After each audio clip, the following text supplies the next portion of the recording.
Polytechnic কলেজটা যখন তৈরি হবে আমি চাই এখান থেকে সব স্কিল ট্রেনিং ছেলে মেয়েরা, তাতে কী হবে, তারা ভবিষ্যতে চাকরি বাকরি পাবে। সেই জন্যই পলিটেকনিক কলেজটা যখন হবে তখন আবু বকর সাহেবের নামেই হবে, আর হসপিটালটাও যখন এখানে হবে তখনও ওনার নামেই হবে।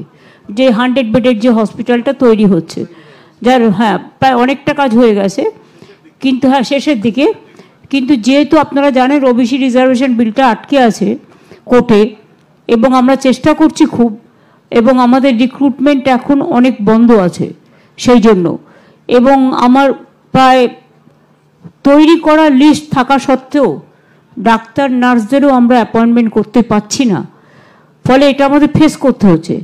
এবং সেই জন্য যখন এগুলো হয়ে যাবে তখন উপযুক্ত ডাক্তার নার্স সমেত, একটা হসপিটাল তো এমনি চলে না, সেখানে ইনফ্রাস্ট্রাকচার তৈরি করতে হয়, ডাক্তার পাঠাতে হয়, নার্স দিতে হয়, সব কিছুই দিতে হয়। সেই জন্যেই ওগুলো যখন হয়ে যাবে তখন এটা চালু হয়ে যাবে।